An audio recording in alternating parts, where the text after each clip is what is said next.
All right, everybody, you can go ahead and grab your seats. I'm going to guess the answer to that question. Majority of you said elephant ears. I heard a lot of elephant ears. Okay, all right, never mind. We're starting off slow this morning. Well, I know that we've said this so many times this morning already, but welcome to our new space at the Franklin Park Mall. Who knew that this was ever going to be a place that we would meet? But we are so excited that you guys are here. The obvious thing is that there are less students here because they are done with school. Are you so excited that you're done with school? Oh, this is okay. All right. We're off to a bad start, Matt. We're off to a bad start. I'm excited for you. Although, are you taking summer classes? Is that okay? So that was the lack of enthusiasm. I get excited for my own kids that they're going to their last day of school soon. I still get that feeling of, yes, learning is over.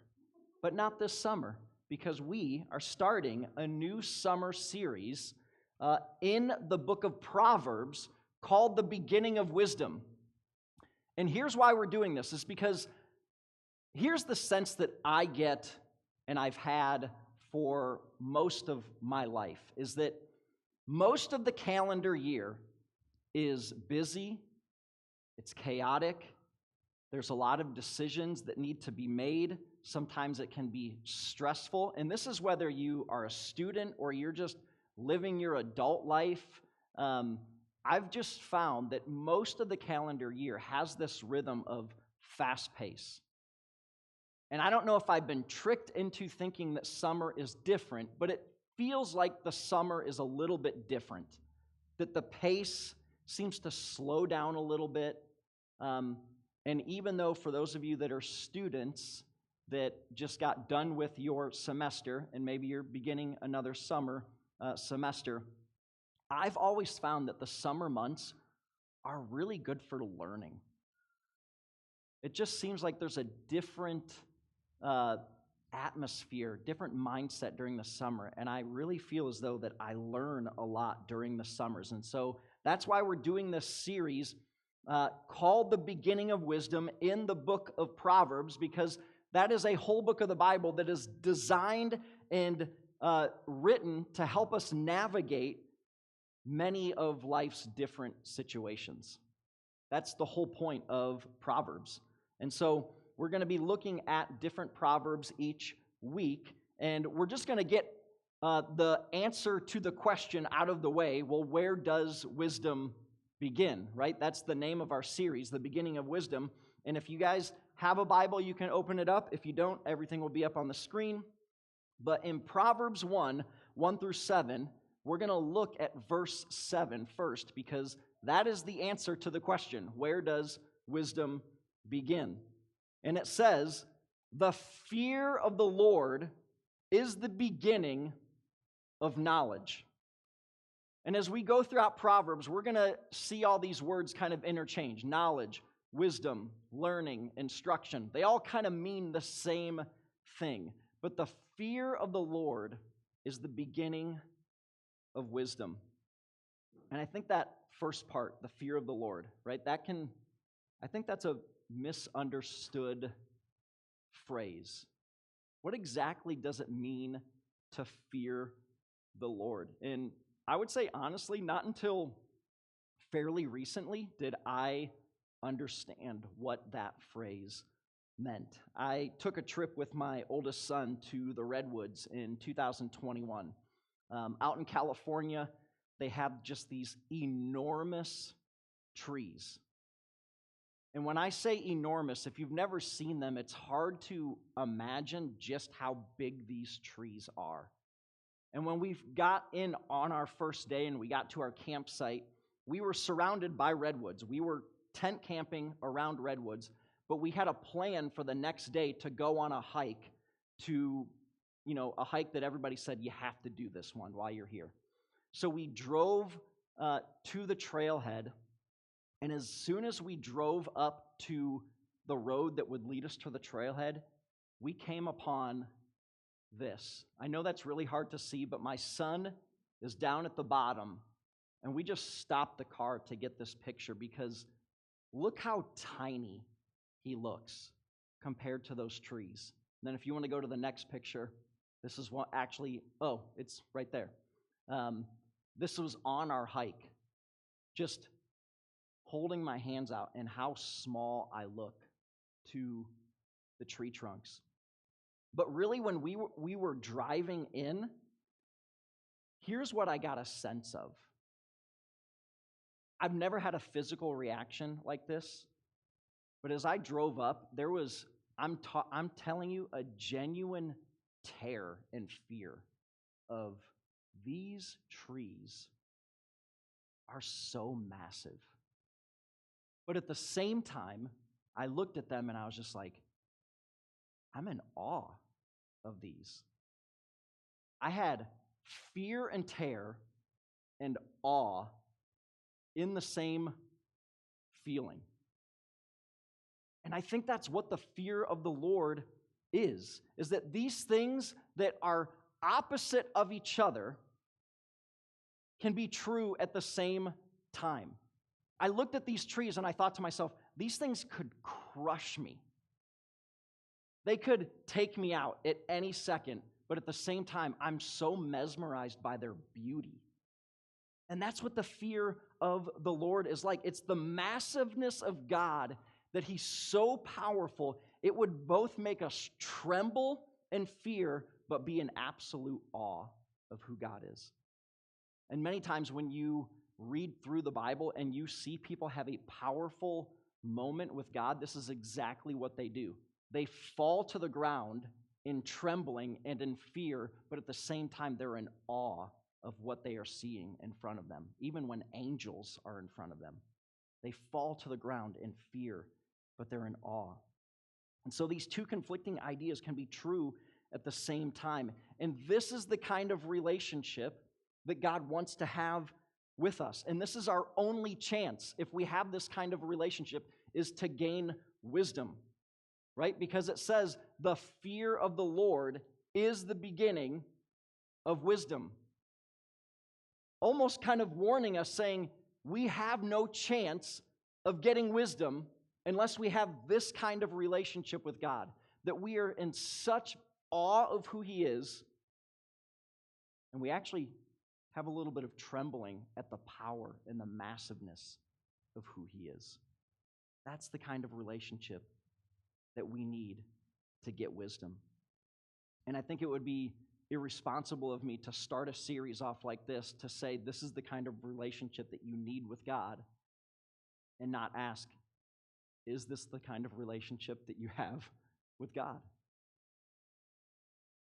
I know sometimes I fall very short of seeing God in this way, but I want to grow in knowing just how huge and massive and powerful He is and be in awe of who He is. So I really want us to start this summer series out just really questioning and asking ourselves, what kind of relationship with God do I have? Do I see Him like this? And here's why this is important.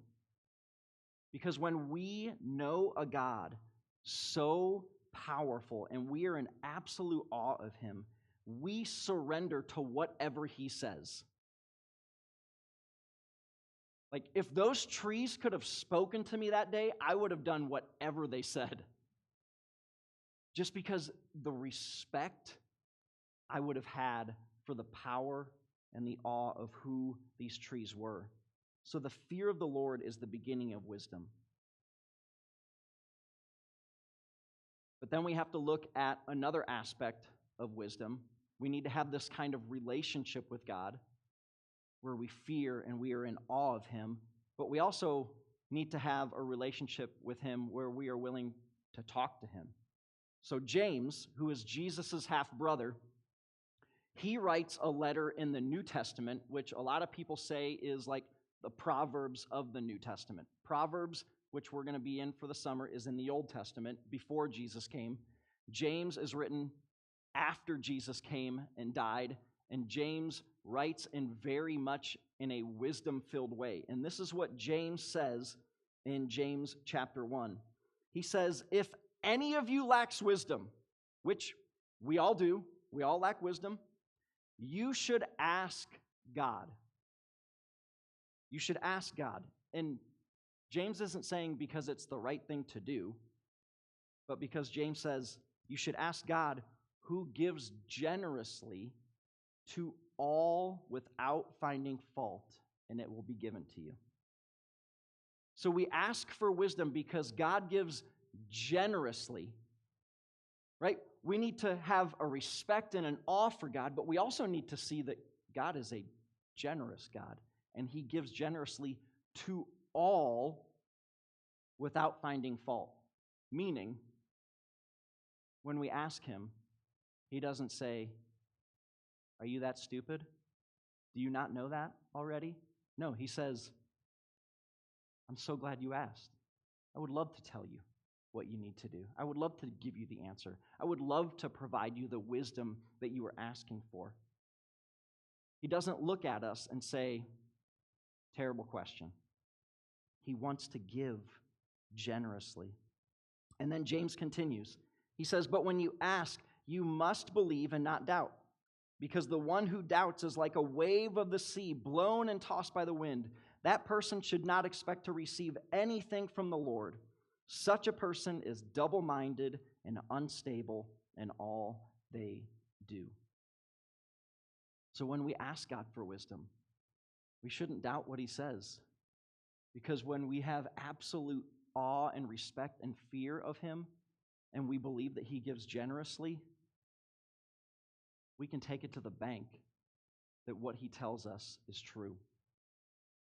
So, some people recently have been, I think mostly my family, I always make jokes that I'm not a smart person. I think I did that last Sunday even. I'm not a smart person compared to the intelligence of many people in this room. And they said, you need to stop making fun of yourself. You are a smart person.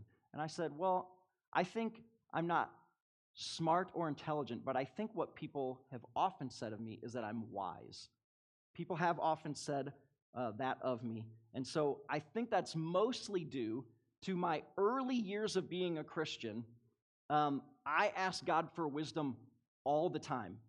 And I hate to admit that in my adulthood, because when you become an adult, you're like, I'm pretty self-sufficient now, I don't need wisdom.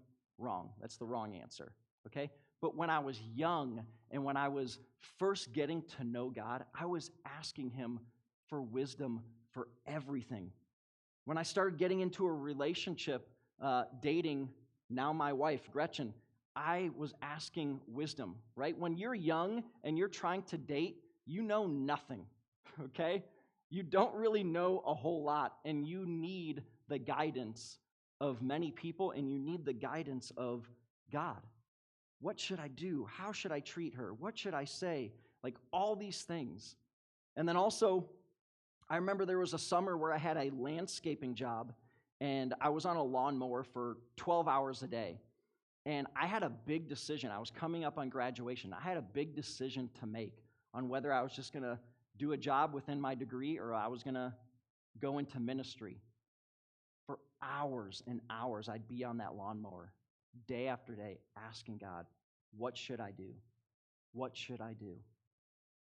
Over and over again, just begging him, please give me an answer. And I don't say this often because I don't think it's the norm for God to speak to us directly all the time, but he does do it. It was the clearest I've heard God's voice, I think, ever in my walk with Jesus. It was so clear. I was on a lawnmower, and he said, go into ministry. Like, I heard it clear as day. And it was for weeks and weeks where I just asked him, God, I don't know what to do. Help me. I knew I needed wisdom. I knew my decisions on my own would lead to instability. And so throughout this series, we're going to be talking through different areas of wisdom, and we're going to be meeting different kinds of people. In the book of Proverbs, there's different labels for different kinds of people, and we're going to talk about 3 this morning. The first one is the simple person. And here's how I would define the simple.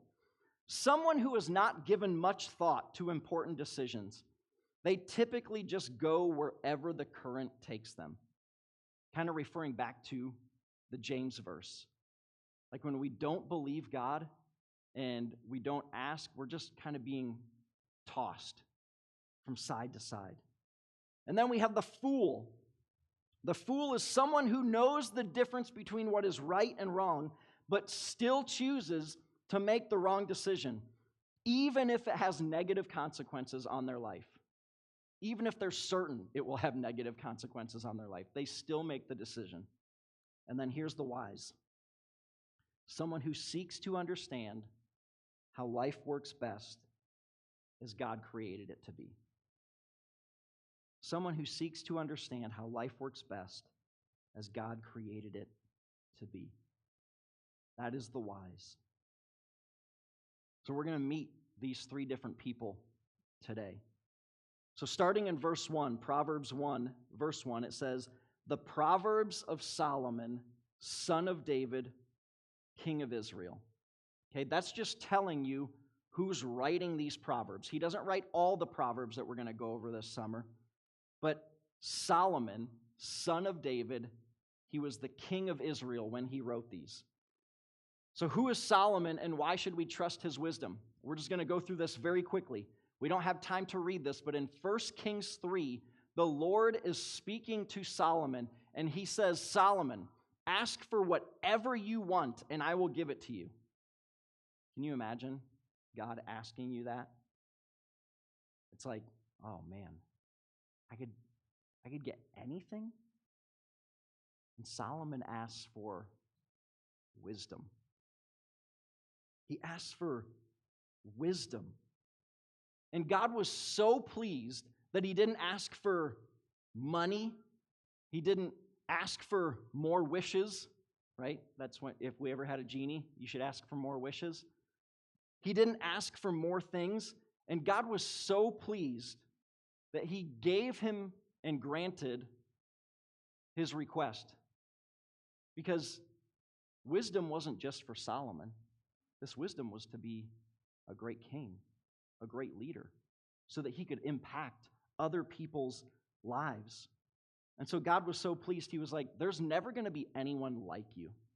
You are going to be the wisest person the world has ever known. Now, Solomon made some crazy mistakes if you read his whole story. He's human. He's just like us.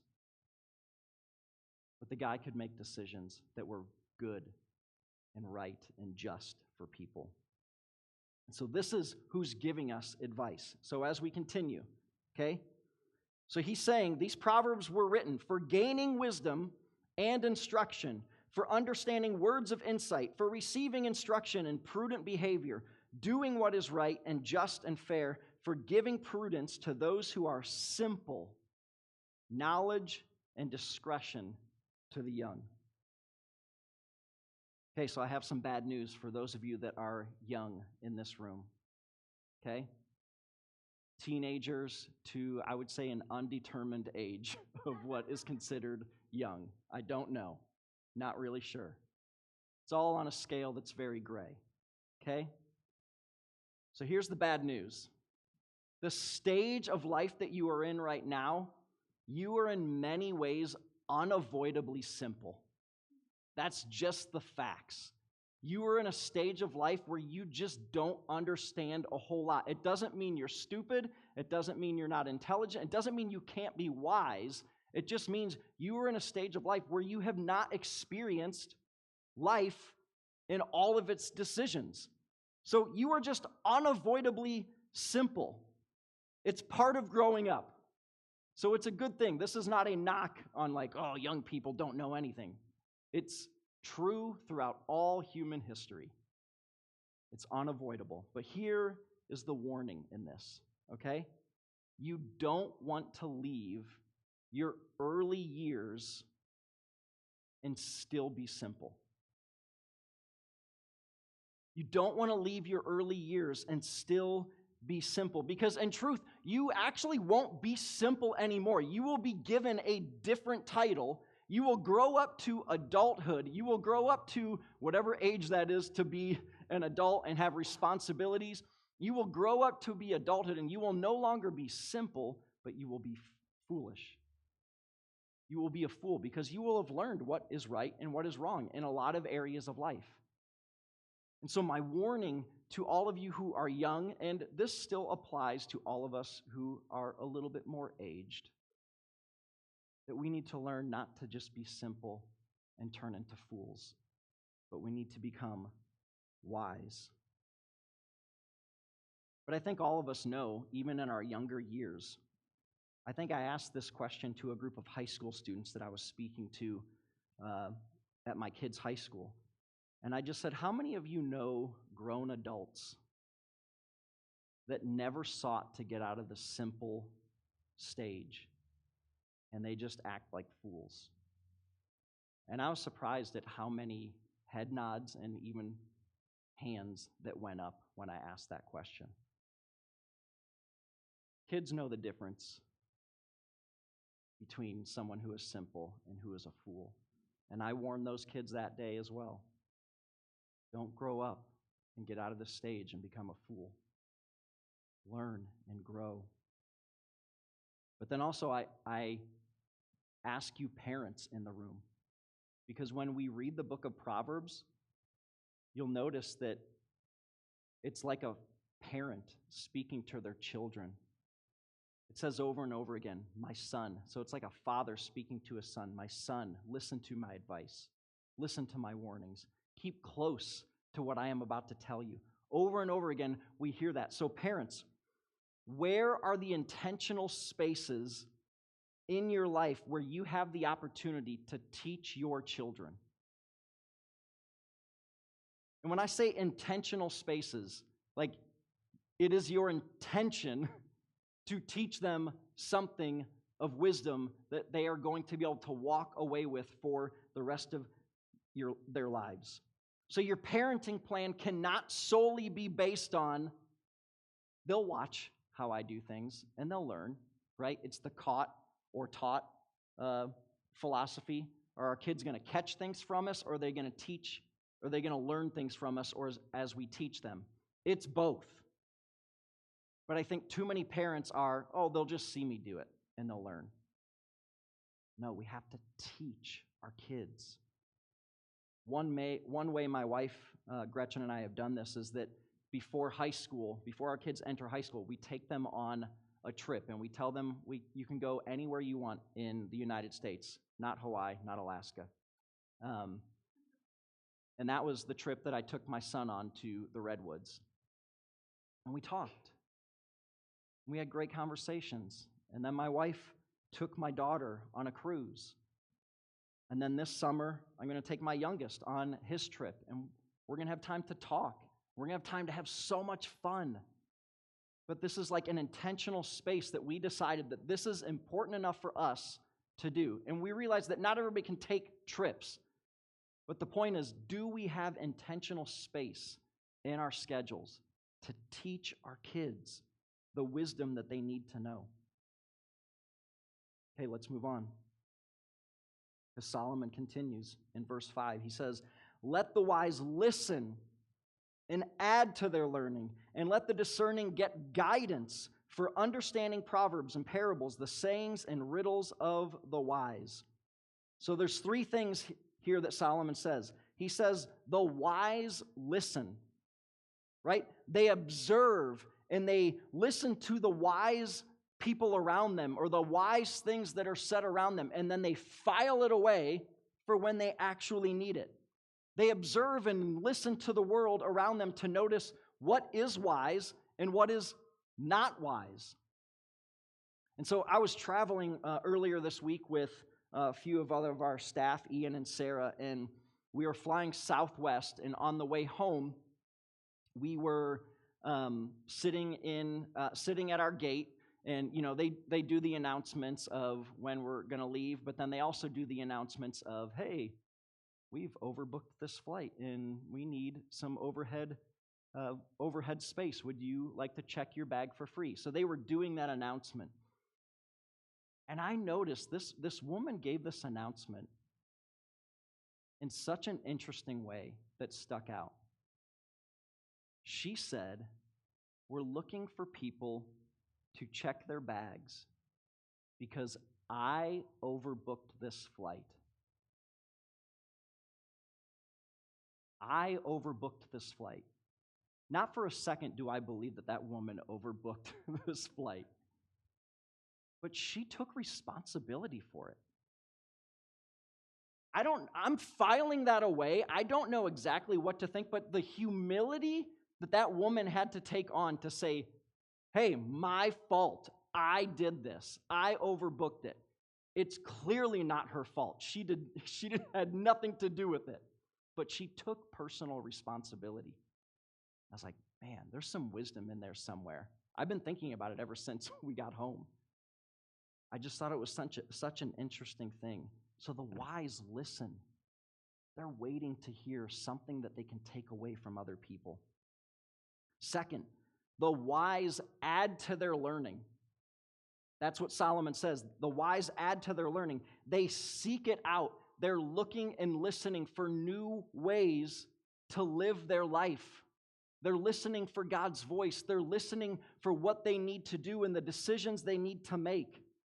And the easiest thing that you can do, and I would encourage all of you to do this summer, that in Proverbs, there are 31 chapters in Proverbs. And I've done this so many times throughout my life, but every single day, I'll just read a whole chapter of Proverbs for that month. And I've done that on and off for, 15 years. And it's refreshing to be able to just read one chapter every single day and like, whew, I got to work on that. That's some good advice. Thank you, God, for giving me that advice. So when we are people that want to be wise, we are adding to our learning. And so my warning for this one is that if you are not interested in learning wisdom, you will needlessly and foolishly invite hurt and disappointment into your life. And we already have enough of hurt and disappointment into our life that we have zero control over. But when we decide not to seek out wisdom, we invite hurt and disappointment into it. We're like, come on in. I'd like to welcome you into my life. And we know it's going to hurt. So if we're not interested in learning wisdom, we're just going to experience more hurt and disappointment. And then finally, the wise get guidance. The wise get guidance. Mentors who can teach them. Right? I want you to think about the different kind of mentors in your life that you don't choose. They're just in your life, and they have the potential to be mentors. Teachers, coaches, professional mentors, doctors. Like, these are people that are paid to be mentors, and those are all great people that we can learn from and gain wisdom from. But what I'm talking about is mentors that we get to choose, people that we look up to and say, I have so much to learn from this person. They're an amazing wife. They're an amazing parent. They treat people in a certain way that I can learn from. They're an amazing friend. So I encourage you to seek out mentors, people that will walk with you in life. Don't just let mentors be the people that are already in your life that exist that you didn't choose. Choose people. That's a lot of our job as staff, is we want to walk alongside many of you and mentor. And we're learning from you at the same time. So don't get it twisted that we're just trying to teach you all the time. We learn from you as well. But the time that we spend with you, we want to mentor, because we need to learn about dating. We need to learn about marriage. We need to grow in what it looks like to have kids, friendship. We need to learn how to handle grief. We need to learn how to celebrate the great things in life. There's so many areas of life that we need wisdom for that we don't have on our own, and that's okay. We need to gain wisdom. All right, finally, let's revisit that last verse, verse 7. The fear of the Lord is the beginning of knowledge, but it ends like this. But fools despise wisdom and instruction. Okay? Fools despise wisdom and instruction. That's kind of what I just got done talking about, is that we need to be wise people who are seeking out wisdom. We need to be able to hear mentors and good friends share wisdom with us, and we say, that's really good advice, and not reject it. But here is another unavoidable truth, right? Just like those of us in this room that are young, we are unavoidably simple with the stage of life that we're in. Here's the unavoidable truth for all of us, is that we all have a fool and foolishness in us. That's just the truth. I have foolishness in me. You have foolishness in you. But here's the thing that we need to come back to, is that the fear of the Lord, how massive and powerful and awe-inspiring He is. We have a God that loves us and can take any fool and transform them. I mean, that is the central message of the cross, of why Jesus died. Right? Many people would say it's foolishness for God to die. Why would God be willing to go on a cross and die? That seems foolish. Yet if we understand Jesus rose from the dead and He actually isn't dead and He's alive, and we believe that God has that much power to raise Himself from the dead, it's not foolishness anymore. It's His greatest act of wisdom and victory that we get to experience in our lives, because it's not just Him dying. It's in His wise foolishness dying to rescue fools like us. That's what He did. In His wise foolishness, according to the world, He died so that He could rescue fools like us and change us and make us new people and make us an instrument that doesn't just live in foolishness all the time or seek out foolishness, but become wise people that shines a spotlight on the beauty and the awe of Jesus. And I just wonder, what would it look like if we all became desperate for God's wisdom? How would that change our lives? How would our lives get a little bit more simple and easy? How would it complicate our lives a little bit to do things that maybe we don't want to do, but it is the most wise thing to do? How would this church change? So here's what I want you to do this week. I want you to ask God, going back to that verse in James, where he says, ask God for wisdom because He wants to give it to you, because He's generous. So I want you to ask God wisdom for yourself. We all have areas of life where we don't know what direction to go. We don't know what to do. We might have conflict in our lives that we need to take care of. I want you to ask God wisdom for yourself. Then I want you to ask God wisdom for someone else. We all know other people, friends, family. And maybe you know situations that are going on in their lives that they need direction for. I want you to this week ask God for wisdom for someone else. Now, here's what that doesn't mean necessarily. It doesn't mean that you're asking God for wisdom for someone else and that you believe you get the answer and you need to tell that person. And that might be true. I just want you to pray for someone that God would reveal wisdom to them. Okay? And then finally, I want you to ask God for wisdom for H2O Church. Right? We're in this new space week 1, okay?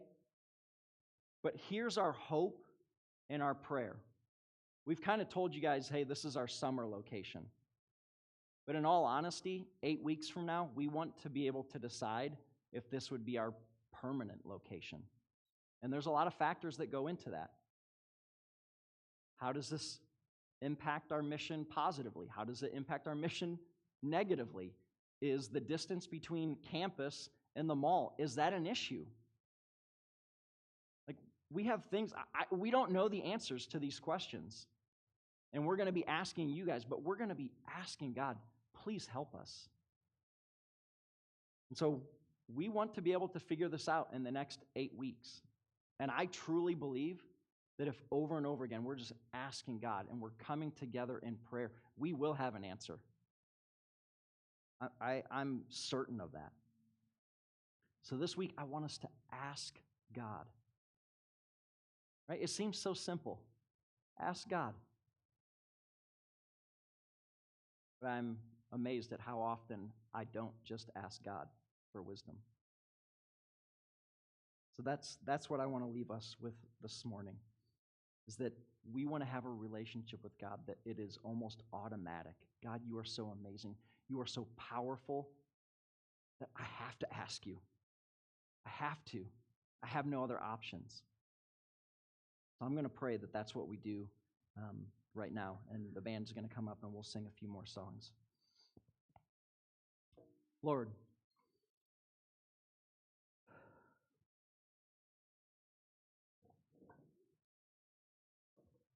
that second song we sang this morning was a perfect song just to remind ourselves of how enormous you are, and that we should never feel like it gets old telling you how holy you are, how lovely you are, how worthy you are. God, that's us saying we have the fear of the Lord. That's us recognizing how powerful and big you are in our lives. That we're willing to do whatever you say because we trust you, because we believe the wise words that you give us are going to lead to something better. God, help us listen. Help us seek out wisdom. Help us find people that help us walk in your ways.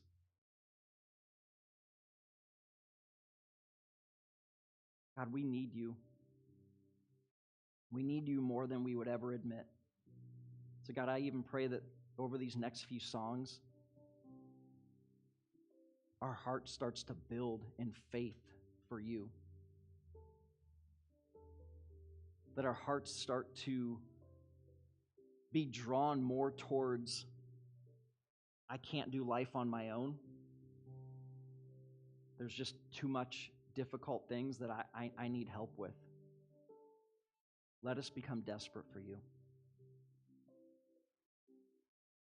You love us, and you just tell us to ask. So let us ask this week. Let us be bold in what we ask you for. And then speak to us and let us listen. We love you, and we pray this in Jesus' name. Amen.